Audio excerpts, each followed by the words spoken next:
હવે સમાચાર વિગતવાર। સુરતમાં એસએમસી કચેરીમાં સામાન્ય સભા અગાઉ વિરોધ થયો હતો। ટેડી બિયર સાથે વિરોધ પક્ષ આવ્યા હતા।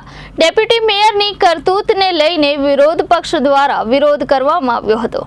સુરતમાં અનરાધાર વરસાદથી સર્જાયેલી તારાજીનો મુદ્દો પાલિકાની સામાન્ય સભામાં ઉછળ્યો હતો। જો કે સભા અગાઉ જ આક્રમક મૂડમાં વિપક્ષ દેખાયો હતો। સભામાં પ્રવેશતા જ આપના કોર્પોરેટર દ્વારા ડેપ્યુટી મેયરે વેતાળની જેમ ફાયર બ્રિગેડના અધિકારીનો ઉપયોગ કર્યો હતો તેમ વિપક્ષ દ્વારા ટેડી બેર ઉચકીને પ્રવેશ કરતા માર્શલો દ્વારા અટકાવવામાં આવતા હોબાળો મચી ગયો હતો। આજે અમારી સામાન્ય સભાની અંદર અમે તમામ નગરસેવકો સાથે આજે એન્ટ્રી કરતા હતા અને આજે અમારા વિપુલભાઈ સુવાગિયાના ખભા ઉપર ટેડી બિયરનું પૂતળું જે આવે એમના ખભા ઉપર લઈને અમે પ્રતિકાત્મક વિરોધ નોંધાવ્યો છે।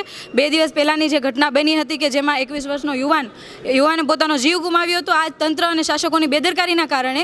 અને એ સમયે ત્યાં તપાસ માટે અને લોકોની સેવાના નાટક કરવા માટે આવેલા હતા ડેપ્યુટી મેયર બધા જ લોકો આવેલા હતા, પરંતુ ડેપ્યુટી મેયરે 2 ફૂટ કાદવ કીચડ જે હતો એને ઓળંગવા માટે સબ ફાયર ઓફિસરના ખભે ચડી ગયા હતા વેતાળની જેમ। તો આ કયા પ્રકારની સેવા હતી? તમે કયા પ્રકારના નાટકો કરો છો? આ સુરત શહેરની જનતા એવું ઈચ્છે છે કે તમે સેવા કરો, સેવા તમે જે બતાવો છો બોલો છો એ પ્રમાણેની સેવા કરો।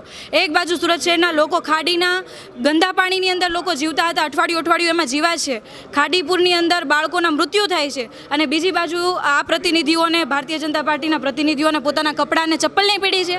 તો આ પ્રતિનિધિત્વ ન કહેવાય ને, તમારા નાટક કરો તો બહાર કરો, આ લોકોને મૂર્ખ બનાવવાનું બંધ કરો। ફાયર અધિકારીનું કહેવું છે કે પગમાં વાગ્યું હતું ને એવું કંઈ? જો પગમાં વાગ્યું જ હતું ને ઇન્ફેક્શન હતું તો ખરેખર એમને આરામ કરવો જોઈએ।